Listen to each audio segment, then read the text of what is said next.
السلام علیکم ناظرین، پروگرام علم و حکمت کے ساتھ زبیر احمد حاضر خدمت ہے۔ آج کا یہ پروگرام متفرق سوال و جواب پر مبنی ہے، اور یہ وہ سوالات ہیں جو آپ ہم سے فیس بک پر پوچھتے ہیں، ہمیں ای میل کرتے ہیں۔ میں آپ کے سارے سوالات جاوید صاحب کے سامنے آج رکھوں گا۔ میرے ساتھ تشریف رکھتے ہیں جناب جاوید احمد غامدی صاحب۔ السلام علیکم جاوید صاحب۔ وعلیکم السلام۔ جاوید صاحب، یہ ایک سوال یہ ہے کہ روح کے بارے میں پچھلے ہم نے کسی پروگرام میں کہا تھا کہ انسان جب مر جاتا ہے تو قبر میں جاتا ہے، اور پھر عذاب قبر کے بارے میں آپ نے کچھ تفصیلات بتائی تھیں، لیکن ساتھ ہی ساتھ ہم یہ بھی جانتے ہیں اور پڑھتے رہتے ہیں کہ روح جو ہے وہ کوئی فرشتہ آتا ہے اور وہ اپنے قبضے میں لے کر چلا جاتا ہے۔ تو اب جب انسان اس دنیا سے رخصت ہو جاتا ہے تو اس کی روح اور اس کا جسم الگ ہو جاتے ہیں۔ جسم قبر میں چلا جاتا ہے، روح فرشتے لے جاتے ہیں۔ عذاب قبر کے بارے میں ہم سنتے ہیں کہ قبر میں عذاب ہو رہا ہے، تو کیا وہ عذاب اس جسم پر ہوتا ہے اور روح پر نہیں ہوتا؟ اور اگر روح پر ہوتا ہے تو پھر عذاب قبر کی کیا حیثیت ہے؟ آپ روح کا لفظ بول سکتے ہیں، لیکن اصل چیز یہ ہے کہ وہ انسان کی شخصیت ہے۔ یعنی میرا قالب اسی دنیا کی مٹی سے بنا ہے۔ ٹھیک ہے۔ قرآن مجید یہ بتاتا ہے کہ اسی دنیا میں، اسی زمین پر، سمندروں کے کنارے کی دلدل سے انسانی جسم کے بننے کی ابتدا ہوئی۔ یہ میرا حیوانی وجود ہے، اس میں جان بھی پیدا ہو جاتی ہے جیسے دوسرے حیوانات میں ہوتی ہے، لیکن وہ شخصیت جو میری انسانی شخصیت کی حیثیت سے مجھے دی گئی ہے، وہ اصل میں اللہ تعالیٰ کی طرف سے نفخ روح کے نتیجے میں ملتی ہے۔ تو اس سے ہم روح کا لفظ بولنے لگ گئے، جبکہ یونانی فلسفے میں روح بالکل ایک مختلف معنی میں بولا جاتا ہے۔ ٹھیک ہے۔ قرآن مجید میں اللہ تعالیٰ نے اس پروسیس کو بیان کیا ہے، اس طریقہ کار کو بیان کیا ہے جس سے ہمیں یہ شخصیت دی گئی ہے۔ ٹھیک۔ اس کے لیے یہ بتایا گیا ہے کہ نفخت فیہ من روحی، میں نے اس میں گویا اپنی پھونک دی۔ عربی زبان میں جب پھونک بہت لطیف ہو جاتی ہے تو اس کو روح سے تعبیر کیا جاتا ہے۔ اوکے، ٹھیک۔ اسی وجہ سے آپ نے دیکھا کہ زندگی کے لیے سانس، روح، یہ الفاظ استعمال ہونے لگ گئے، لیکن قرآن مجید ایک بالکل مختلف پہلو سے اس کو بیان کرتا ہے۔ ٹھیک ہے۔ اور یہ بتا دیا گیا کہ وہی اصل شخصیت ہے، وہی جواب دہ ہے، اسی کو قیامت میں اٹھایا جائے گا، یہ جسم دیا جائے گا۔ اب یہ سوال پیدا ہوتا ہے کہ جس وقت جسم سے اس کو الگ کر دیا جاتا ہے اور کسی جگہ پر رکھا جاتا ہے، جی، اور وہ جگہ قبر سے بالکل الگ ہے، یہ صحیح بھی معلوم ہو گیا۔ صحیح۔ اتنی بات جب معلوم ہو گئی تو اس کا مطلب ہے کہ اب جو کچھ بھی ہونا ہے اسی کے ساتھ ہونا ہے۔ جہاں کہیں بھی اس کو رکھا گیا ہے، میں نے یہ عرض کیا تھا بڑی تفصیل کے ساتھ کہ ہمیں یہ معلوم نہیں کہ کہاں رکھا گیا ہے، یعنی جگہ نہیں بتائی گئی۔ یہ نہیں بتایا گیا کہ وہ جگہ اس زمین پر ہے، وہ کسی آسمان پر ہے، وہ مریخ پر ہے، وہ عطارد پر ہے۔ اللہ تعالیٰ کی کائنات وسیع کائنات ہے، فرشتے کہاں لے جا کے اس کو محفوظ کر دیتے ہیں۔ یہ جو دو نام آئے ہیں قرآن مجید میں، وہ کسی متعین جگہ کے ہمارے لیے نام نہیں ہیں، یعنی جگہ اللہ تعالیٰ کے ہاں تو وہ متعین ہے، کوئی علیین ہے، کوئی سجین ہے، لیکن میں تو نہیں جانتا کہ وہ کہاں ہے۔ ٹھیک ہے۔ یعنی میں ان کے محل وقوع سے، ان کے مکان سے واقف نہیں ہوں۔ تو اس وجہ سے قرین قیاس یہی بات ہے کہ جو کچھ بھی ہوتا ہے وہ انسان کی اصل شخصیت کے ساتھ ہوتا ہے۔ صحیح۔ یہ تو جسم چونکہ اس سے الگ ہو جاتا ہے، اب جسم گل سڑ جائے گا، یہ تو ہم جانتے ہیں۔ یعنی قدرت کا جو قانون ہے اس کا اطلاق جسم پر ہونا ہے، تو اس کو کسی نہ کسی طریقے سے آپ ٹھکانے لگاتے ہیں۔ ایک طریقہ یہ ہے کہ جلا دیتے ہیں لوگ، دوسرا طریقہ یہ ہے کہ دفن کر دیتے ہیں۔ ایسا بھی ہوتا ہے بعض اوقات کہ کوئی حادثہ ہو گیا تو اس میں جسم کا کچھ بھی باقی نہیں بچتا، بعض اوقات آگ لگ جاتی ہے، کوئی درندہ کھا گیا، یا کوئی درندہ کھا گیا۔ صحیح۔ تو یہ سارے معاملات انسان کے ساتھ ہوتے رہتے ہیں۔ ان سب کا تعلق کس چیز سے ہے؟ یعنی کیا درندہ انسان کی شخصیت کو کھا جاتا ہے؟ کیا آگ انسان کی شخصیت کو جلا دیتی ہے؟ ایسا نہیں ہے۔ تو جو چیز باقی ہے وہ انسان کی شخصیت ہے۔ اس وجہ سے یہی بات قرین قیاس ہے کہ جو معاملات بھی ہوتے ہیں وہ اسی کے ساتھ ہوتے ہیں۔ ٹھیک ہے۔ لیکن چونکہ ہمیں یہ معلوم نہیں ہے اور ہم مردے کو قبر میں دفن کرتے ہیں، تو اس وجہ سے جب اس کو بیان کیا جائے گا تو یہی الفاظ استعمال کیونکہ کیے۔ ہمارا حوالہ جو ہے وہ قبر ہے، ہمارا حوالہ قبر ہے، Right. اس لیے کہ ہمارا تعلق ہی اس سے ہوتا ہے۔ دیکھیے ہم اپنے جذبات کا بھی اظہار کرنا چاہتے ہیں، صحیح۔ مثلا یہ کہ میں اپنے والد کی قبر پر گیا ہوں، تو اب میں علیین میں تو نہیں جا سکتا، صحیح۔ یعنی جہاں ان کی اصل شخصیت ہوگی وہاں تو نہیں جا سکتا، قبر ہی پر جاؤں گا۔ مجھے اپنے جذبات کے اظہار کے لیے دعا کرنی ہے تو کہاں کروں گا جا کے؟ صحیح ہے، قبر ہی پر کروں گا۔ قبر پہ ہی کریں۔ جب مجھے 2 پھول چڑھانے ہیں ٹھیک ہے، اپنی محبت کے اظہار کے لیے. صحیح، یہ کوئی ناجائز چیز نہیں ہے. ٹھیک ہے. کہاں جاؤں گا؟ قبر ہی پر جاؤں گا نا. تو اس وجہ سے قبر ہی میرے لیے اصل میں ان کی پوری شخصیت کا استعارہ ہے. صحیح. اور یہی چیز حدیثوں میں بیان ہو گئی ہے. لوگ الفاظ میں الجھ کے رہ گئے ہیں، ورنہ اگر وہ قرآن مجید کی روشنی میں دیکھیں تو بڑی سادہ بات ہے کہ انسانی شخصیت ہے جس کے اوپر عذاب بھی ہوگا، جس کو ثواب بھی ملے گا، جس پر اللہ کی رحمت بھی ہوگی، جس کے ساتھ اللہ تعالیٰ آزمائش کا معاملہ بھی کریں گے. یہ جتنی چیزیں ہیں وہ انسانی شخصیت کے ساتھ متعلق ہیں. جہاں شخصیت ہے وہیں یہ معاملات ہو رہے ہیں. ٹھیک ہے. یہ جو انسانی شخصیت ہے، یہ ظاہر ہے کہ اس دنیا سے چلے جانے کے بعد وہ کس جگہ پر ہے متعین طور پر ہم نہیں جانتے، لیکن کیا اس کا تعلق اس دنیا سے بالکل منقطع ہو گیا ہے؟ کیا وہ ہمارے جذبات کو، ہمارے احساسات کو، ہماری دلی وابستگی کو وہ جانتے اور محسوس کرتے ہیں؟ کیونکہ اس طرح کے کچھ اشارے ملتے ہیں ہمیں کہ جیسے ہم نے کوئی خیر کا کام کیا، کوئی نیک کام کیا، تو وہ جب ان تک پہنچتا ہے تو وہ خوش ہوتے ہیں، ہمارے حوالے سے خوش ہوتے ہیں کہ بھئی میرے بیٹے نے یا میرے بھتیجے نے یا میرے نواسے نے یہ کام کیا ہے. اس کا مطلب کوئی نہ کوئی تعلق باقی رہتا ہے اس شخصیت کا اس دنیا کے ساتھ. یہ ان کو جہاں بھی رکھا گیا ہے وہاں ان سے اللہ تعالیٰ اور اللہ تعالیٰ کے فرشتوں کا رابطہ ہے. تو ممکن ہے کہ ہماری کوئی چیز بھی ان کے علم میں لے آئی جاتی ہے. ممکن ہے. یعنی یہی کہا جا سکتا ہے. اس لیے کہ جب تک صراحت کے ساتھ کوئی بات نہ بتائی جائے، ہم اس دنیا کو نہیں جانتے، اس کے بارے میں ہمیں کوئی معلومات نہیں ہے. اللہ تعالیٰ بتائیں گے یا اللہ کا پیغمبر بتائے گا. تو جو روایات میں بھی چیزیں آئی ہیں ان سے یہی معلوم ہوتا ہے کہ کسی خاص موقع پر اللہ تعالیٰ نے کوئی بات سنوا دی، کوئی بات پہنچا دی، کسی بات کی اطلاع کر دی.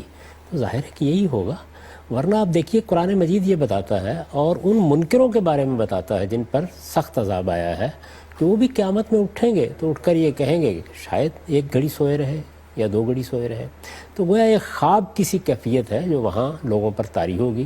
جو کچھ احوال گزریں گے وہ بھی اس خواب کسی کیفیت ہی میں گزریں گے. یہ بات قرآن مجید نے واضح کر دی ہے. تو اس میں میری سمجھ میں یہ بات نہیں آتی کہ لوگوں کو اتنی زیادہ دلچسپی کیوں ہے.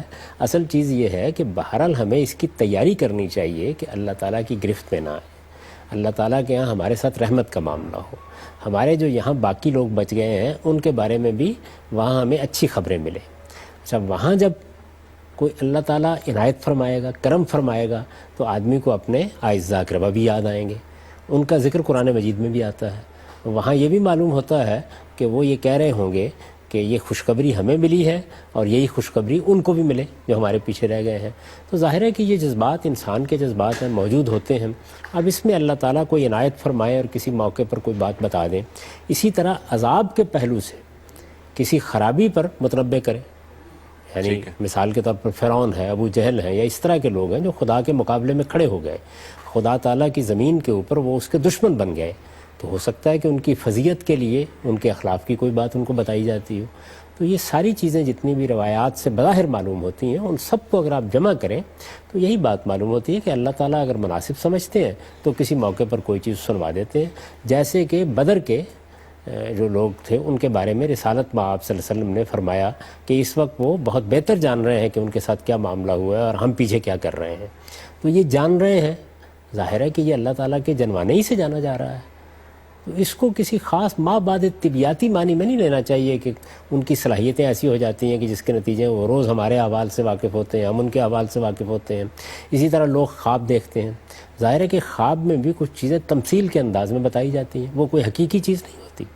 یعنی اس میں تو در حقیقت اگر اللہ تعالیٰ بھی کوئی چیز بتاتے ہیں یا اللہ کے فرشتے بھی کسی چیز کو ممثل کر کے پیش کرتے ہیں تو گویا جس طریقے سے آپ کردار بنا دیتے ہیں یہ نوعیت اختیار کی جاتی ہے. یہ قرآن مجید نے جو خوابوں پر تبصرہ کیا ہے یا خواب بیان کیے ہیں ان سے بالکل واضح ہو جاتا ہے.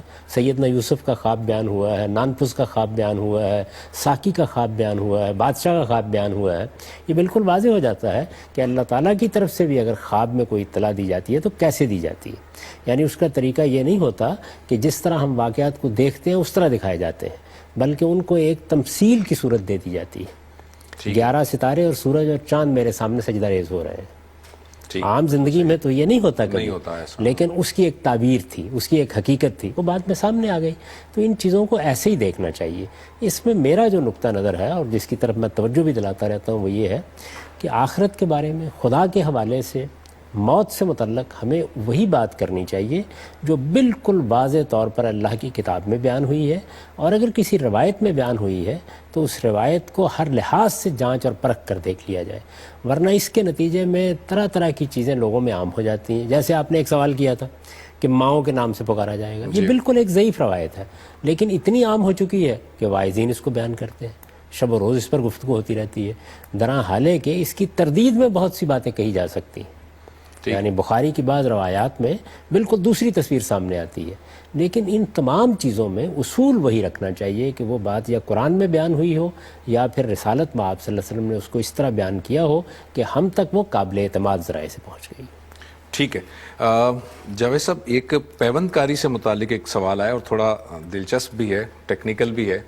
ایک کویشچن یہ ہے کہ اگزامپل گاڑی کی دی گئی ہے کہ گاڑی جو ہے، اگر میری گاڑی ہے اس کا اگر ایکسیڈنٹ ہو جاتا ہے، اس کا کوئی دروازہ ٹوٹ جاتا ہے تو میں کسی دوسری کار کا دروازہ اس میں لگوا لیتا ہوں، لیکن میری گاڑی کی جو شناخت ہے وہ نہیں بدلتی اس سے. اسی طرح گاڑی کے ڈفرینٹ چیزیں، سم ٹائم ایسا ہوتا ہے گاڑی کا انجن بھی چینج کروا لیا جاتا ہے، پھر بھی وہ گاڑی وہی رہتی ہے.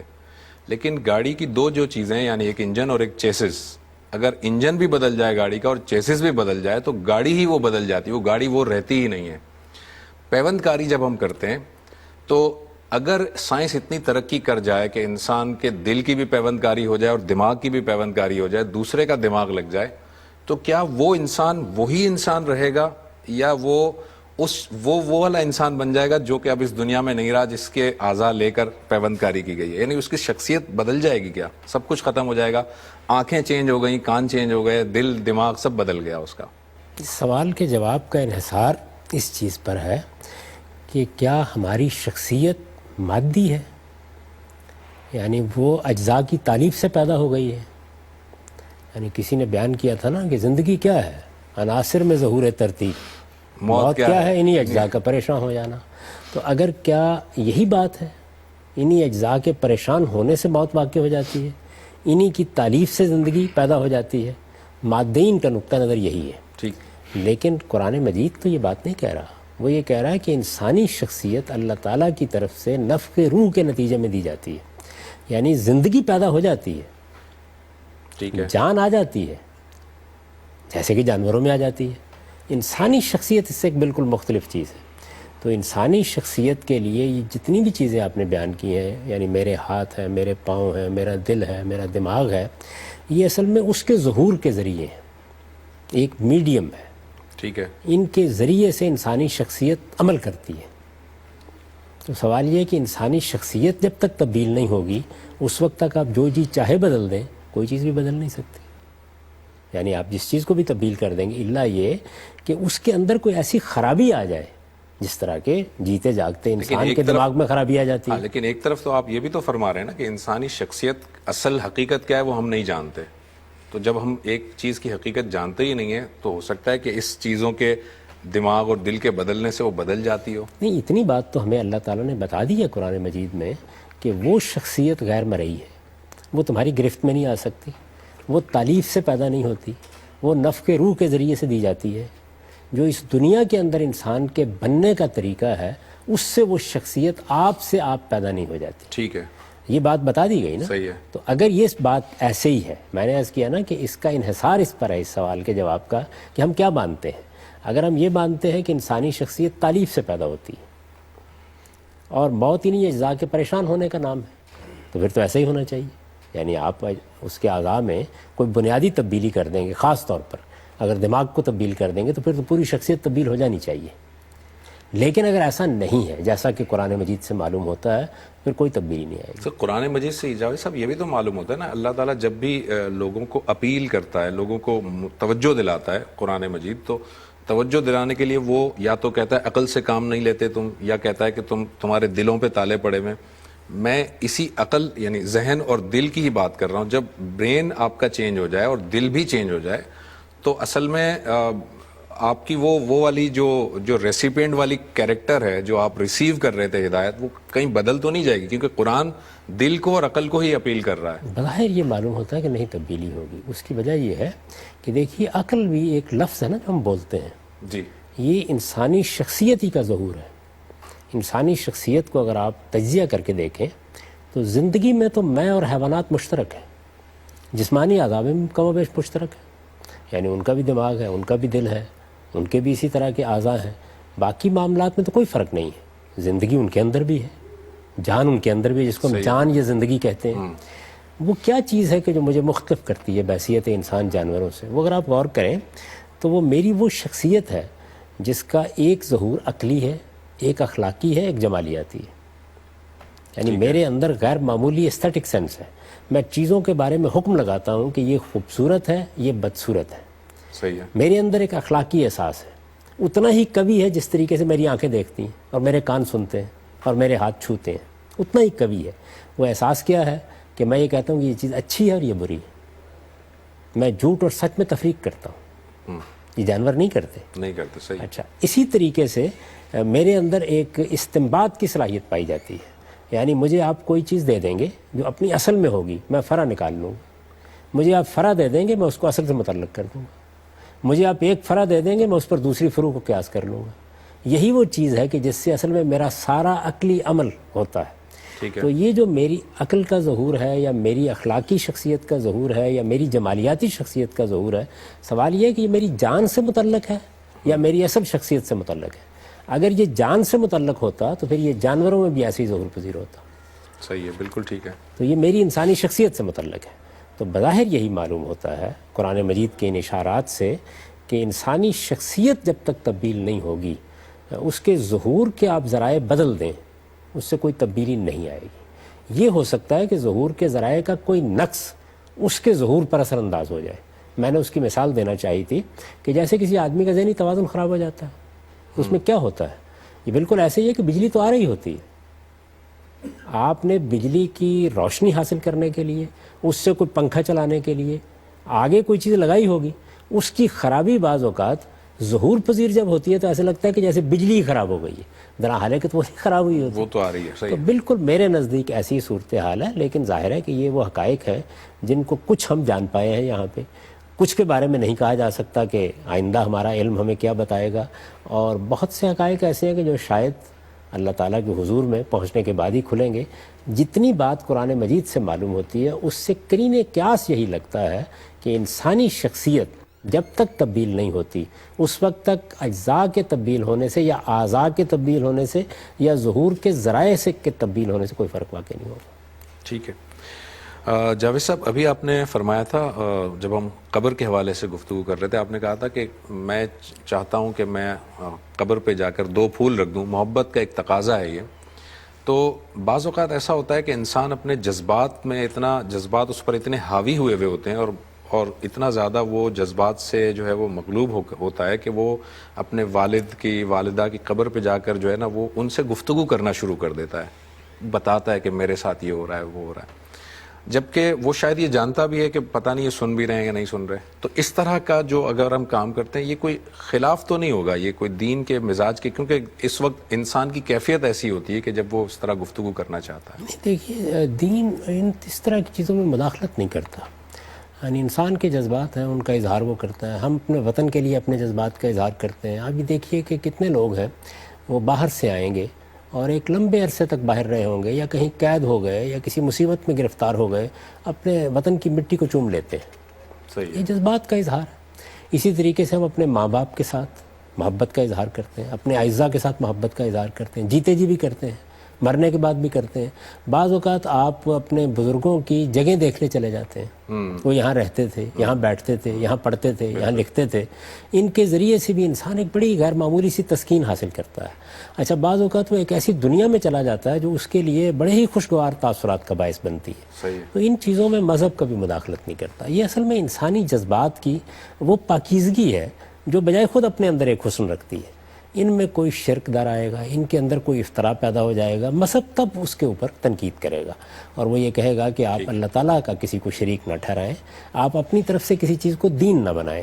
یہ آدمی ہے، جذبات ہیں، گیا ہے قبر کے اوپر، قبر ہی میں دفن کر کے آیا ہے، وہ تو یہی جانتا ہے کہ یہیں اس مٹی میں میں نے اپنے باپ کو رکھا ہے یا اپنی ماں کو اس میں دفن کیا ہے، وہاں کھڑے ہو کے وہ اپنے جذبات کا اظہار کر لیتا ہے۔ اس میں دینی لحاظ سے کوئی چیز نہیں ہے کہ جس میں ہم تنقید کریں۔ ٹھیک۔ اچھا، ایک کویشچن یہ آیا ہے کہ وہ کہہ رہے ہیں کہ میرا تجربہ ہے، ذاتی تجربہ ہے کہ بعض اوقات اگر کوئی آپ موذی مرض لاحق ہو جاتا ہے تو ایک تو یہ کہ آپ میڈیسن کا طریقہ اختیار کرتے ہیں، کبھی کبھار ایسا ہوتا ہے کہ کوئی دم درود وغیرہ کر لیتے ہیں، تو وہ یہ کہتے ہیں کہ میں نے دیکھا ہے کچھ ایسے افراد کو جو کہ بالکل درویش ہوتے ہیں، فقیرانہ لائف سٹائل میں ہوتے ہیں، اور انہوں نے اسپیشلی کہا ہے کہ وہ نماز کے بھی پابند نہیں ہوتے، لیکن وہ ان کے پاس جب جاتے ہیں تو وہ صرف سورہ فاتحہ ہی پڑھ کر کچھ کر دیتے ہیں، دم کر دیتے ہیں، تو اللہ تعالیٰ ان کی وجہ سے شفا دے دیتا ہے، دیتا اللہ تعالیٰ ہی ہے، لیکن وہ بذات خود جو ہستی جن کی وہ بات کر رہے ہیں وہ صوم و صلات کی بظاہر پابند نہیں ہے، لیکن اللہ تعالیٰ ان کے ذریعے سے بھی شفا دیتا ہے. اس کی کیا وجہ ہے؟ ایسے ہی جیسے آپ ایک ڈاکٹر کے پاس جاتے ہیں، وہ ایک علم جانتا ہے، کچھ دواؤں سے واقف ہے، اس کو یہ معلوم ہے کہ فلاں مرض کے لیے یہ دوا دی جائے تو یہ شفا کا باعث بنے گی. جیسے ہی وہ دیتا ہے تو وہ مسیحی ہو سکتا ہے، بدھ ہو سکتا ہے، ہندو ہو سکتا ہے، بت پرست ہو سکتا ہے، توحید کا ماننے والا ہو سکتا ہے، شفا ہو جاتی. یا ڈسپرین کہاں پوچھتی ہے کہ دینے والا کون ہے، سر درد کا علاج ہو جاتا ہے. لیکن ڈسپلین تو چلیں وہ ایک فزیکل قانون کے تحت کام کر رہی ہے نا، ایک فزیکل قانون ہے کہ جی آپ کے باڈی میں یہ والا کیمیکل کم ہو گیا تھا تو میں نے وہ کیمیکل لکھ دیا، وہ کیمیکل پورا ہو گیا، بات ختم ہو گئی. آپ یعنی ایک شخص ہے جو کہ قرآن پر، یہ قرآن کی آیات پر اعتماد کر کے وہ پڑھ رہا ہے اور دم کر رہا ہے، اس میں فزیکل قانون نہیں آ رہا بیچ میں، وہ نفسی علوم ہے. نفسی علوم ہے. یہ بات یہ ہے کہ دنیا میں دو چیزیں ہیں، ایک میرا مادی وجود ہے اور یہ مادی کائنات ہے. سائنس تمام تر اس سے متعلق ہے. ابھی تک آپ کے علم میں ہے کہ یہ جو کچھ بھی سائنس ہے یہ فلسفے کے بطن سے پیدا ہوئی ہے. صحیح ہے. پہلے تو فلسفہ ہی تھا اور فلسفہ ایک جامع تعبیر کے طور پر بولا جاتا تھا. بعد میں اس کو مختلف ڈسپلنز میں، مختلف علوم میں الگ الگ کر دیا گیا. تو جب نفسیات الگ ہوئی تو یہ کہا گیا کہ یہ روح کی سائنس ہے.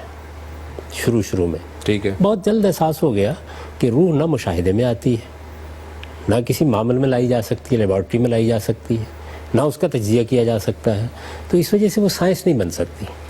تو اس کے بعد یہ خیال کیا گیا پھر نفس انسانی کے معاملے میں کیا کوئی سائنس بن بھی سکتی ہے. تو اس کا نتیجہ غور و فکر کا کیا نکلا کہ بیہیویئر یا ہمارا کردار ہے جس کا مطالعہ کیا جا سکتا ہے. یعنی میرا نفس کیا ہے یہ تو میں نہیں جانتا، لیکن اس نفس کا ظہور ہوتا ہے میرے ملنے میں، جلنے میں، رہن سہن میں، آداب میں، جیسے میں نے ابھی عرض کیا تجزیہ کر کے میری اخلاقی شخصیت میں، عقلی شخصیت میں، اس کو ہم دیکھ سکتے ہیں، یعنی بیہیویئر دیکھ سکتے ہیں. تو یہ بیہیویئر کی سائنس بن گئی اس کے بعد، اور اس وقت تک بھی صورتحال یہی ہے. یعنی ہم اسی چیز کا مطالعہ کرتے ہیں. یہ جو تبدیلی ہم نے کی ہے یہ اسی وجہ سے کی ہے کہ ہم اس جگہ تک نہیں پہنچ سکتے. انسان کا معاملہ یہ ہے کہ وہ ابھی تک مادی چیزوں کے اوپر تحقیق کر رہا ہے. یہ جو کچھ بھی آپ کرشمہ سازیاں دیکھ رہے ہیں سائنس کی، وہ مادی قوانین کی دریافت سے ہے. ٹھیک ہے. لیکن اس کائنات میں ہم میں سے ہر شخص کا روزمرہ کا مشاہدہ ہے کہ جس طرح سے مادہ پایا جاتا ہے اور مادے کی مختلف صورتیں پائی جاتی ہیں، اسی طرح نفس بھی پایا جاتا ہے. یہ نفس ہے نا جو میرے اندر بول رہا ہے. ٹھیک ہے. اس سے بھی کچھ علوم وجود میں آئے ہیں. قدیم زمانے میں اس کے ماہرین کے بارے میں ہمیں بہت سی معلومات حاصل ہوتی. قرآن مجید یہ بتاتا ہے کہ اس علم کے، یعنی وہ جو نفسی علم ہے، ایک ایسے ماہر سلیمان کے دربار میں موجود تھے کہ وہ ملکہ بلقیس کا تخت چشم زن میں اٹھا لائے. مادی علوم کی تحقیق میں اب آپ اس کے قریب پہنچ رہے ہیں.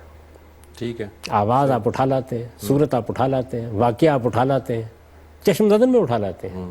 یعنی اس میں کامیابی ہو گئی ہے. اچھا کچھ دیر کے بعد عین ممکن ہے کہ کرسی اور میز بھی اٹھا لایا جائے، تخت بھی اٹھا لایا جائے. ٹھیک ہے. تو یہ سب مادی علوم پہ تحقیق سے ہو گیا. نفسی علوم میں بھی ایسے ہی قوانین پائے جاتے ہیں. ان قوانین کے بارے میں چونکہ قرآن مجید نے بعض اشارات کر دیے ہیں تو اس کا انکار کرنے کی کوئی وجہ نہیں ہے. اب ظاہر ہے کہ یہ جو قوانین ہیں یہ کیسے اپنا ظہور کرتے ہیں. عام طور پر یہ دیکھا گیا ہے کہ چونکہ نفس سے متعلق ہے تو اس میں مقدس کتابوں کی عبارات پڑھی جاتی ہیں. گیتا کی عبارت پڑھ دی، تورات کی پڑھ دی، یہود کے ہاں وہ ہوتا ہے، انجیل کی پڑھ دی، مسیحیوں کے ہاں بھی یہ چیزیں موجود ہیں، ہم مسلمانوں کے ہاں قرآن مجید پڑھ دیا جاتا ہے. صحیح ہے. اب یہ انسانی تجربات ہیں، بالکل ایسے جیسے سائنس تجربات کرتی ہے. تو یہ تجربات اپنی جگہ پر رہیں گے، اس کا کسی شخص کے عقیدے سے کوئی تعلق نہیں ہوگا. یعنی جس طرح اللہ تعالیٰ کی دنیا میں سے آپ کوئی چیز اٹھاتے ہیں، ٹھیک ہے، کوئی کسی درخت کی چھال اٹھاتے ہیں، کوئی جڑی بوٹی اٹھاتے ہیں، معدنیات میں سے کوئی چیز اٹھاتے ہیں، اس کے اندر کے خواص دریافت کر لیتے ہیں، دوا تجویز کر دیتے ہیں. اسی طریقے سے خدا کی کتاب ہے، نفسی علوم کے ساتھ اس کا ایک تعلق دریافت کر لیتے ہیں آپ. یہ کوئی بھی آدمی دریافت کر سکتا ہے، کسی سے سیکھ سکتا ہے، جس طرح کہ آپ سائنس سیکھتے ہیں اس کے اثرات ہوں گے۔ دیکھیے میں یہاں یہ نہیں کہہ رہا کہ ان کا جو تجربہ ہے وہ تو بہت سے معاملات میں ہوتا ہے کہ انسان بعض اوقات کسی چیز کے بارے میں اعتقاد رکھتا ہے، ٹھیک ہو جاتا ہے۔ ہاں ہو سکتا ہے، ایسا بعض اوقات ہوتا ہے، کئی تجربات اس کے کیے گئے ہیں کہ لوگوں کو نفسیاتی لحاظ سے ایک چیز بتا دی گئی اور وہ اثر انداز ہو گئی۔ یعنی انسانی جسم یہ بالکل مادی چیز نہیں ہے، میرا ارادہ، میرے حالات، موسیقی سے لوگ علاج کر رہے ہیں، پرندوں کی آوازوں سے علاج کر رہے ہیں۔ اچھا، محض ماحول تبدیل ہونے سے میرے اوپر بہت سے اثرات ہوتے ہیں۔ میرے ارادے کی طاقت کو بڑھا دیا جائے، بہت سے لوگ ہیں کہ جو یہ کہتے ہیں کہ ارادی قوت کو بڑھا دیا جائے تو کینسر کے مریض کی زندگی بڑھائی جا سکتی ہے۔ زندگی یعنی جس طرح کہ طب کہتی ہے، ڈاکٹر کہہ رہا ہے کہ یہ تو اب 2 ہفتے کا مہمان ہے، لیکن وہی ارادی قوت 2 ہفتے کے مہمان کو ہو سکتا ہے 2 سال تک زندگی بخش دے۔ تو یہ جتنی چیزیں ہیں یہ انسانی نفس سے بھی متعلق ہیں، اس سے بعض علوم بھی متعلق ہو گئے ہیں، تو ان علوم کا انکار کرنے کی کوئی وجہ نہیں ہے۔ اچھا، آپ کہیں گے پھر کیا اقرار کر لیا جائے؟ نہیں، انہیں موضوع تحقیق بنانا چاہیے، یعنی اس طرح کی جتنی چیزیں ہیں اس پر بھی تحقیق کرنی چاہیے، ان کو بھی موضوع بنانا چاہیے۔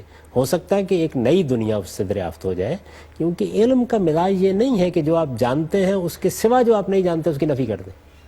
گویا انسان جو ہے صرف مادی وجود نہیں، بڑا پیچیدہ مرکب ہے یہ، اور اس کو یعنی اس کے اندر ایک پوری شخصیت موجود ظاہر ہے۔ ہے۔ وہ جو نفس ہے وہ کیا کرتا ہے؟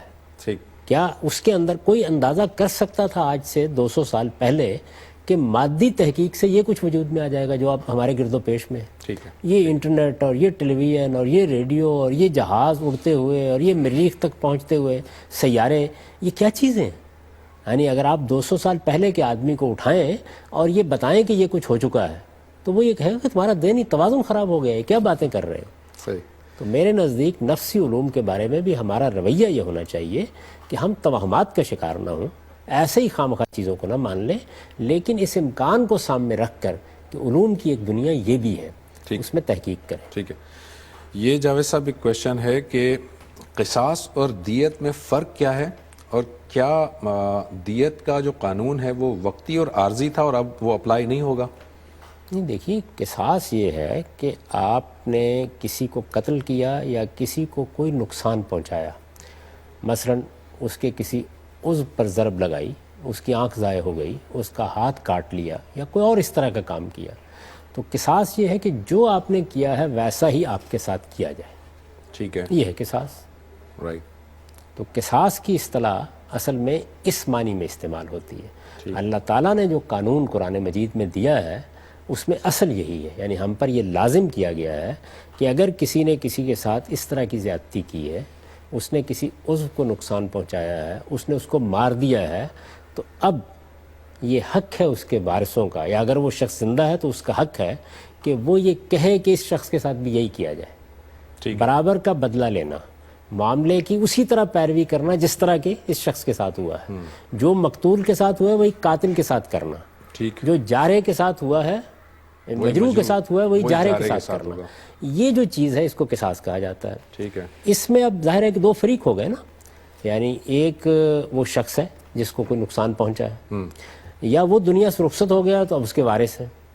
تو قرآن مجید نے یہ اجازت دی ہے کہ اگر ریاست بھی یہ محسوس کرے کہ رعایت ہونی چاہیے، ایسا ہوتا ہے نا بعض اوقات، ٹھیک ہے، عدالت بھی اسی نتیجے پر پہنچ جائے اور مقتول کے وارث یا اگر وہ مجروح ہے تو خود معاف کر دے، تو اس صورت میں مالی تاوان عائد کیا جائے گا، یعنی سزا کی نوعیت تبدیل ہو گئی، اس کو دیت کہتے ہیں، بلڈ منی۔ رائٹ، یعنی عربی زبان میں دیت کا لفظ بلڈ منی کے لیے بولا جاتا ہے۔ آپ نے کسی کو نقصان پہنچایا، اب اس کے عوض ایک تو یہ ہے کہ آپ کو وہی نقصان پہنچایا جائے، دوسرا یہ ہے کہ آپ مالی تاوان ادا کر دیں۔ ٹھیک ہے، تو اگر میں نے عرض کیا کہ ریاست بھی مطمئن ہے کہ ٹھیک ہے، عدالت نے بھی یہی فیصلہ دے دیا ہے کہ رعایت ہو سکتی ہے، اور مقتول کے یا مجروح کے وارث یا خود مجروح وہ بھی یہی کہتا ہے کہ میں معاف کرتا ہوں، تو پھر یہ دیت ہوگی، اور یہ اللہ تعالیٰ کا ابدی قانون آج بھی موجود ہے۔ ہمارے ہاں جس طریقے سے اس کو نافذ کیا گیا اس میں بڑی خرابیاں پیدا ہو گئی ہیں، اس میں اصل میں ریاست اور عدالت کو غیر متعلق کر دیا گیا ہے۔ تو میں نے اس پر بڑی تفصیل کے ساتھ لکھا بھی ہے، میری تفسیر میں بھی یہ بات موجود ہے، اور میں نے اپنی کتاب مقامات میں بھی قتل عمد کی سزا کے عنوان سے ایک مضمون لکھ کے یہ بتایا ہے کہ ہر اس طرح کے معاملے میں 3 فریق ہیں، اللہ تعالیٰ، ریاست یا عدالت، اور مقتول کے ورثہ یا خود مجروح اگر وہ زندہ ہے. اگر وہ زندہ ہے. تو ان تینوں کو الگ الگ قرآن نے بیان کیا ہے. اللہ تعالیٰ یہ کہتے ہیں کہ اگر توبہ نہیں کی، رجوع نہیں کیا تو ابدی جہنم، بہت بڑا جرم ہے قتل اگر کر دیا ہے تو. ریاست کو حق حاصل ہے کہ خواہ مقتول کے وارث معاف کر دیں یا مجروح معاف کر دیں، وہ اس کے باوجود یہ سمجھتی ہے کہ اس شخص نے بہت بڑے جرم کا ارتکاب کیا ہے، یا اس کے اندر وہ متکبرانہ ذہنیت ہے، یا یہ اپنے بڑے پن کی وجہ سے غریبوں کے مقابلے میں اس طریقے سے دوس جماتا ہے اور اس طرح کے اقدامات کرتا ہے، اس کو سزا ملنی چاہیے، یہ اس کا حق ہے، وہ دے گی سزا، پھر نہیں سنے گی. لیکن تیسرا حق جو ہے وہ مقتول کے وارثوں اور مجروح کا خود ہے. اگر وہ معاف کر دیتا ہے تو پھر حکومت یا ریاست بھی معاف کر سکتی ہے. دیکھیے معاف کر سکتی ہے، یہ ہے صحیح بات. ہمارے ہاں قانون اس طرح بنا دیا گیا ہمارے فقہاء نے کہ نہیں، معاف کرنا اب اس کے لیے ضروری ہو گیا، اس سے بڑی خرابیاں پیدا ہو گئی ہیں. تو میں نے اس پر تنقید کر کے یہ بتایا ہے کہ یہ قانون قرآن مجید کے بالکل خلاف ہے. قرآن مجید ایسی بات نہیں کہہ رہا.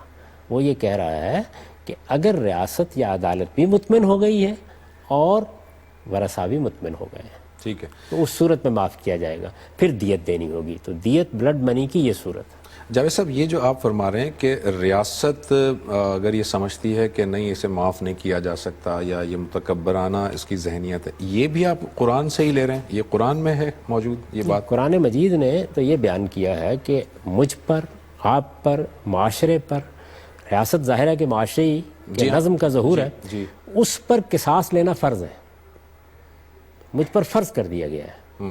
یعنی یہ یوں نہیں کہا گیا کہ میں چاہوں تو لوں چاہوں تو نہ لوں، یہ معاشرے پر کتب علیکم القصاص فرض کر دیا گیا ہے. ٹھیک ہے، یہ کہا گیا ہے کہ یہ جو فرض ہے یہ صرف ایک صورت میں ختم ہوگا، فرض ختم ہو جائے گا جب کہ مقتول کے ورثہ معاف کر دیں.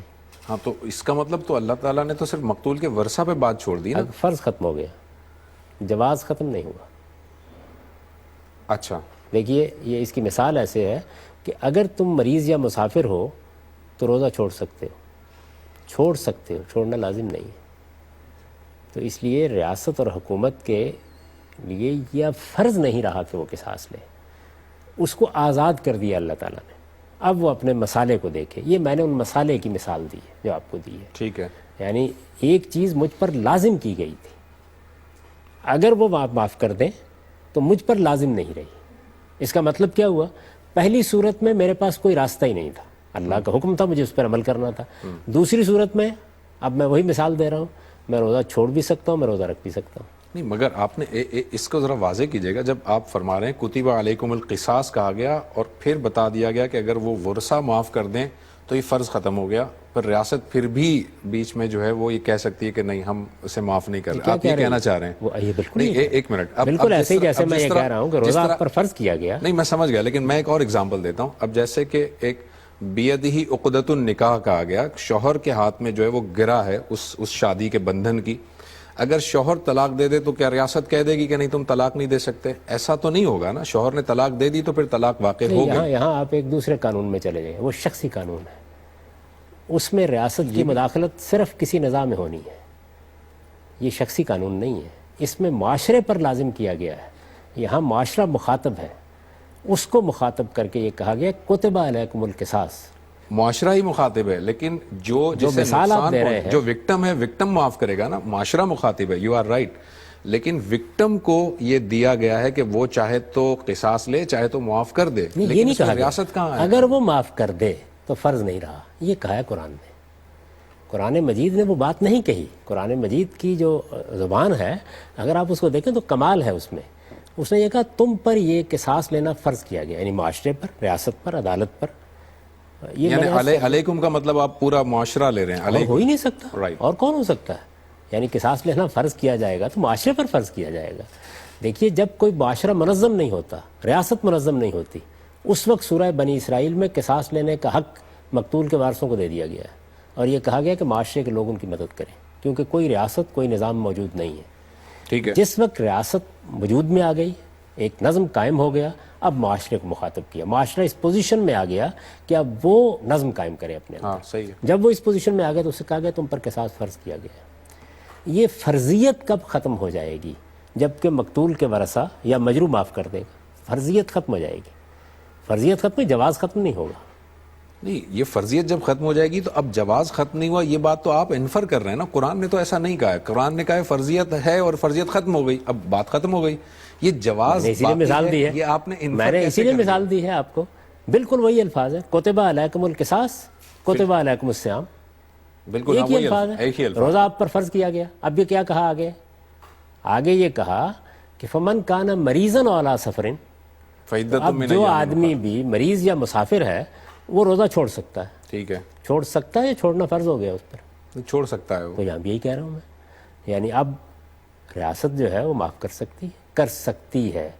اصل میں یہی وہ نازک بات ہے جس کو نہ سمجھنے سے یہ ساری خرابی پیدا ہوئی ہے۔ جب آپ یہ کہیں کہ فلاں چیز فرض ہے، اگر کوئی معاف کر دے، اگر مریض ہو، اگر مسافر ہو، تو یہ صرف اصل میں جواز، فرضیت ختم ہوتی ہے، جواز ختم نہیں ہوتا، جواز باقی ہے۔ اسی لیے آپ کو حق حاصل ہے کہ آپ اپنے حالات کے لحاظ سے چاہیں تو سفر میں روزہ رکھ لیں۔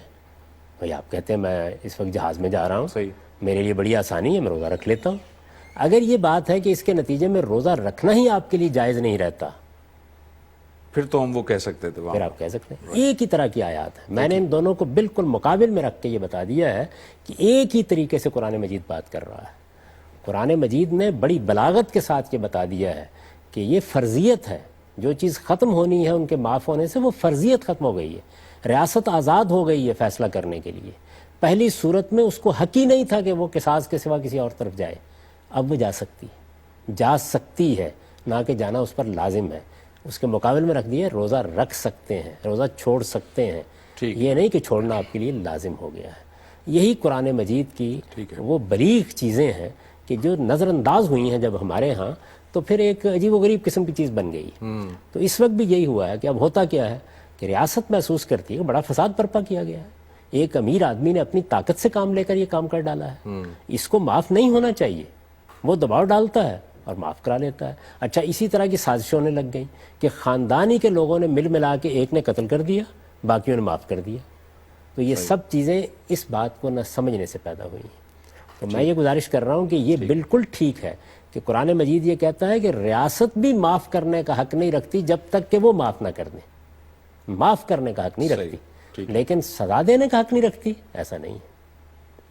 اچھا، اس قانون پہ ذرا اور تھوڑی سی وضاحت کیجیے گا۔ آپ نے یہ تو بالکل واضح کر دیا کہ ریاست کا کیا حق ہے، لیکن اگر ایک شخص ہے، ایک ورثہ ہیں، اپنے مقتول کے لیے وہ معاف نہیں کرتے، تو پھر تو ریاست پر لازم ہے کہ وہ سزا پر عمل کرے گی، لیکن ہم دیکھتے ہیں کہ صدر پاکستان کے پاس یہ اختیار ہوتا ہے کہ وہ سزائے موت کو ختم بھی کر سکتے ہیں۔ تو پھر اب تو ورثہ معاف کرنے کو تیار نہیں ہے اور پھر ریاست اس میں کہہ دیتی ہے کہ ٹھیک ہے اس کو چھوڑ دیا۔ دونوں باتیں اللہ تعالیٰ کے قانون کے خلاف ہیں، یعنی ہمارے ہاں جو قصاص اور دیت کا قانون بنایا گیا ہے وہ بھی قرآن مجید کی ان تصریحات کے خلاف ہے۔ جیسے کہ میں نے ابھی عرض کیا آپ سے کہ اس میں معافی کا اختیار مطلق کر دیا گیا ہے، یعنی میں نے معاف کر دیا وارث کی حیثیت سے، مجروح کی حیثیت سے خود معاف کر دیا، تو اب عدالت کا اختیار بھی ختم ہو گیا، اس کو قابل راضی نامہ جرم بنا دیا گیا ہے، ایسا نہیں ہے۔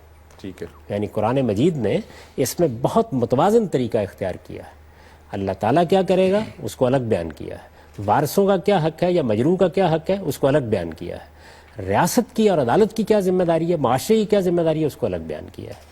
تو تینوں چیزوں کو بالکل الگ الگ متعین کر دیا، تو ہمارا قانون اس روح سے خالی ہے، اس میں اس چیز کا لحاظ نہیں رکھا گیا۔ اور نہ رکھنے کی جو وجہ ہے وہ میں نے آپ سے عرض کیا کہ بعض روایات کا غلط مفہوم ہے، اور چونکہ ہمارے ہاں روایات کو قرآن مجید کی روشنی میں دیکھنے کا طریقہ ہی نہیں ہے تو اس کا نتیجہ یہ نکلا ہے۔ ادھر یہ غلطی ہے، دوسری جانب یہ غلطی ہے کہ یہ معاملہ ایسا ہے کہ جس میں اللہ تعالیٰ کی طرف سے ایک چیز فرض کی گئی ہے، اس لیے یہاں کوئی بھی معاف نہیں کر سکتا، یعنی جن کو معافی کا حق دیا گیا ہے بس وہی معاف کر سکتے ہیں، اور ان کی معافی کو بھی دیکھا جائے گا، یعنی ریاست اور عدالت دیکھے گی۔ ہاں البتہ یہ ہے کہ معافی ادھر سے بھی ہو گئی، اب عدالت بھی آزاد ہے، اب صدر پاکستان بھی کوئی سفارش فرما دیتے ہیں، ٹھیک ہے، تو نوعیت بالکل تبدیل ہو جائے گی، یعنی اسی طریقے سے ہونا چاہیے یہ معاملہ۔ لیکن ظاہر ہے کہ ہمارے ہاں نہ تو یہ قصاص اور دیت اور اس طرح کے دوسرے قوانین اس بصیرت کے ساتھ بنائے گئے ہیں، اور نہ ہمارا آئین اس طریقے سے بنایا گیا ہے، دونوں جگہ خامیاں موجود ہیں، ٹھیک ہے، اور یہ خامیوں کو بیان کرنا کوئی حرج کی بات نہیں ہے، انسانوں کا فہم ہے، اس میں غلطی ہوتی ہے، ہونا یہ چاہیے کہ اس کے اوپر ڈیبیٹ ہو، گفتگو ہو، بات چیت ہو، اور ہم اپنے قوانین کی بھی اصلاح کریں، اور اگر کہیں ہمارے آئین میں بھی بہتری کی گنجائش ہے تو اس کو بھی بہتر کرنے کی کوشش کریں۔ آخر ہم نے ابھی 18ویں ترمیم 19ویں ترمیم یہ کی ہے نا، تو یہ اسی لیے کی ہیں کہ بعض چیزوں میں تبدیلی کی ضرورت محسوس ہوتی ہے۔ ٹھیک ہے۔ اچھا جاوید صاحب، یہ دوسرا سوال ہے لیکن اس سے کچھ متعلق ہے، وہ یہ کہ دیت کے لیے یہ جو بلڈ منی آپ بتا رہے ہیں، اس کے لیے کوئی رقم بتا رہے، دین ہمیں بتاتا ہے کہ اس کی اتنی رقم ہونی چاہیے؟ اور دوسری بات یہ کہ دیت مرد اور عورت دونوں کی ایکول ہوگی؟ اس میں جو اصول بتایا گیا وہ ہے فاتباع بالمعروف، یعنی جو معاشرے کا معروف ہے، عرف ہے سوسائٹی کا، اس کے مطابق مقرر کریں۔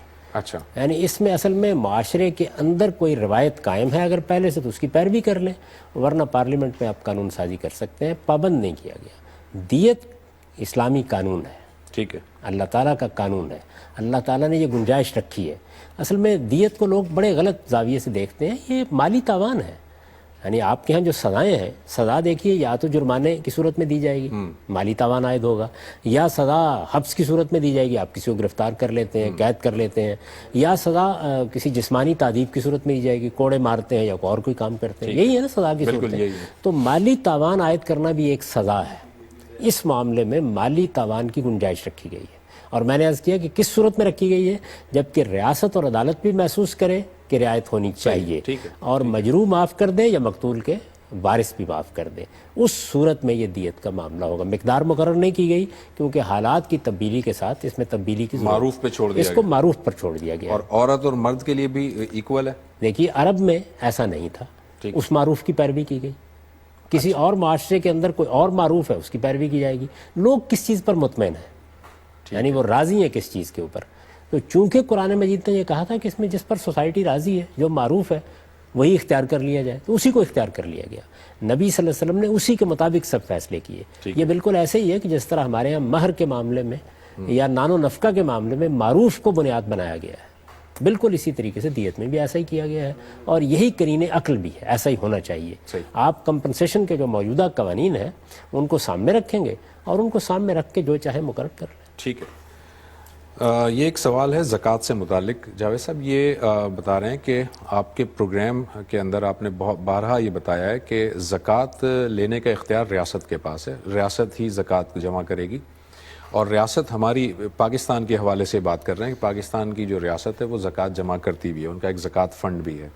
لیکن میں ایک عام شہری کی حیثیت سے، میں جب اپنا بینک میں پیسہ ہوتا ہے تو وہ پہلا رمضان آنے سے پہلے میں نکال لیتا ہوں ایک دن کے لیے اور پھر داخل کر دیتا ہوں، اپنے پیسے واپس جمع کرا دیتا ہوں، تو گویا میں حکومت کے اس زکوٰۃ والے نظام میں ایک فراڈ کرتا ہوں، ایک دھوکہ دیتا ہوں۔ میں پہلے پیسے نکال لیتا ہوں تاکہ حکومت کو یہ پتہ چلے میرے بینک میں پیسے نہیں ہیں، پھر میں پیسے داخل کر دیتا ہوں اور اپنے طور پر زکوٰۃ نکال دیتا ہوں۔ تو میرا اس طرح سے کرنا ایک ابدی دین کا یہ جو حکم ہے اس کی خلاف ورزی کہلائے گا؟ یہ میں نے دھوکہ دے رہا ہوں حکومت کو، یا میرا چونکہ اعتماد نہیں ہے اس لیے میں دینا نہیں چاہ رہا؟ دیکھیے دھوکہ جو بھی آدمی دیتا ہے وہ کسی حالت میں بھی دھوکہ دیتا ہے، وہ ایک جرم ہے، ٹھیک، لیکن اس کو تھوڑی دیر کے لیے چھوڑ دیں۔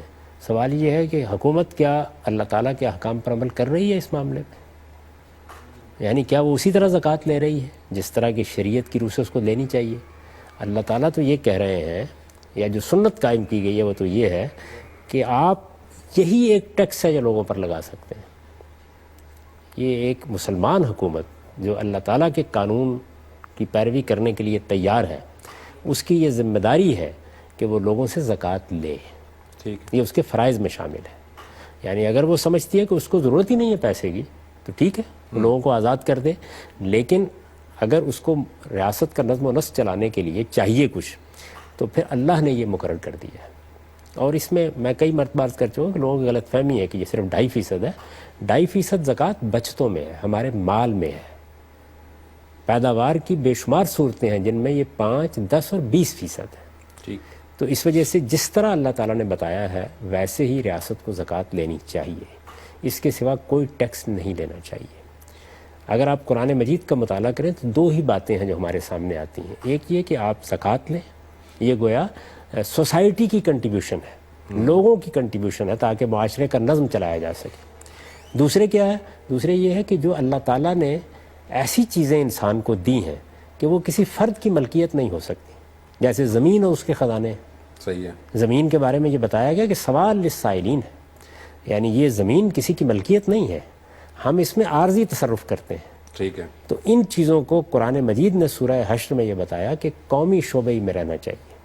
ٹھیک. ظاہر ہے کہ اس کے نتیجے میں آپ ان پر جو سیدنا عمر رضی اللہ عنہ کے زمانے میں فیصلہ کیا تھا خراج عائد کرنے کا، آپ کرایہ کہہ سکتے ہیں اس کو، وہ عائد کر سکتے ہیں. تو یہ دونوں ذرائع حکومت کی آمدنی کے تئیں ہیں. ٹھیک ہے. اگر ان پر حکومت چلے، اس کے مطابق زکوٰۃ لے، تو پھر یہ جو کچھ بھی ہے یہ غلط ہوگا. یعنی ہر آدمی کو پوری دیانتداری کے ساتھ اسی طرح زکوٰۃ دینی چاہیے. ابھی تو نہ حکومت اس معاملے میں سنجیدہ ہوتی ہے، کچھ قوانین بنا کے ان کو واپس لے لیتی ہے. اچھا، لوگوں کو بھی اعتماد نہیں ہے، ان کے اوپر ٹیکس کی ذمہ داری بھی عائد کی جاتی ہے. جیسا تیسا ہے، نظام موجود تو ہے نا زکوٰۃ کا جو بھی ہے. تو اس کا طریقہ یہی ہے. دیکھیے بات یہ ہے کہ اس میں لوگ چونکہ اعتماد نہیں کرتے تو وہ یہ سمجھتے ہیں کہ زکوٰۃ تو ہمیں دینی ہے ہر حال میں. ٹھیک ہے. لیکن چونکہ حکومت سے توقع نہیں ہے کہ وہ ٹھیک طریقے سے خرچ کرے گی تو وہ نکال لیتے ہیں اپنے پیسے. حکومت بھی کوئی کارروائی نہیں کرتی اس کے اوپر، حالانکہ اس کو کارروائی کرنے کا حق ہے، وہ کر سکتی ہے. تاہم میں نے جیسے کہ پہلے ابتدا میں عرض کیا تھا کہ کوئی بھی کام اگر آپ دھوکے کا کرتے ہیں تو خواہ اس کے لیے کوئی عذر ہی کیوں نہ ہو، وہ بہرحال ایک قابل مذمت چیز ہے، اس سے اجتناب کرنا چاہیے. پھر کیسے کریں؟ مطلب میں اگر حکومت پر ٹرسٹ بھی نہیں کرتا، میں اپنا زکوٰۃ دینا چاہتا ہوں، تو ظاہر ہے میں بینک سے پیسہ نکالوں گا تو یہ دھوکے کی صورت تو ہوگی. میں اس سے پھر میں کیسے اس کو ارینج کیسے کروں؟ آپ کو ایسا نہیں کرنا چاہیے. نقصان اٹھا لینا چاہیے لیکن دھوکہ نہیں کرنا چاہیے، جھوٹ نہیں بولنا چاہیے، فریب نہیں دینا چاہیے. یعنی دیکھیے پیسے ہیں نا آپ کے، آپ کرنٹ اکاؤنٹ میں پیسے رکھ لیں، وہاں سے نہیں کاٹتے وہ زکوٰۃ. اچھا، پھر یہ ہے کہ یہ بھی دیکھنا چاہیے کہ کیا ہم محض اوہام کا شکار ڈیکلیریشن جمع کرا دیں. ڈیکلیریشن بھی جمع کرائی جاتی ہے جس میں لکھا ہوتا ہے کہ ہم زکوٰۃ دینا نہیں چاہ رہے حکومت کو. اس کی اجازت اگر ہے تو آپ یہ بھی کر سکتے ہیں. یعنی انسان کو اپنے اخلاقی وجود کی حفاظت کرنی چاہیے. وہ اگر اس طرح کے آزار سامنے رکھ کر جھوٹ بولے گا، دھوکہ دے گا، فریب دے گا تو یہ بات یہاں تک محدود نہیں رہے گی، یہ اس کی باقی زندگی کا احاطہ بھی کرے گی، باقی جگہوں پر بھی وہ اپنے لیے راستے نکالے گا. تو ہر انسان کو بالکل فیئر رہنا چاہیے. ٹھیک ہے. اور ڈیکلیریشن کی وجہ ہے قانون، ڈیکلیریشن ہے، ہم جمع کرا سکتے ہیں. میرے علم میں نہیں ہے لیکن اگر ہے تو وہ کروا دیں. کیونکہ میرے ہاں تو اگر کوئی 4 پیسے ہوں گے تو ہمیشہ کرنٹ اکاؤنٹ میں ہوں گے، وہاں یہ مسئلہ ہی نہیں پیدا ہوتا. ٹھیک ہے. Thank you very much Javed صاحب، آپ کا بہت بہت شکریہ. ناظرین، ہمارے پروگرام کا وقت ختم ہوا چاہتا ہے. ہم نے کچھ سوالات سمیٹے آج جاوید صاحب کے سامنے رکھے، لیکن ابھی بہت سارے اور سوالات ہیں. انشاءاللہ تعالیٰ کسی نیکسٹ پروگرام میں ان کو ٹیک اپ کریں گے. آپ کے سوالات جو ہوں آپ اس ای میل ایڈریس پر ہمیں بھیج سکتے ہیں ih@duniatv.tv. اگلے پروگرام تک کے لیے زبیر احمد کو اجازت دیجیے. اللہ حافظ.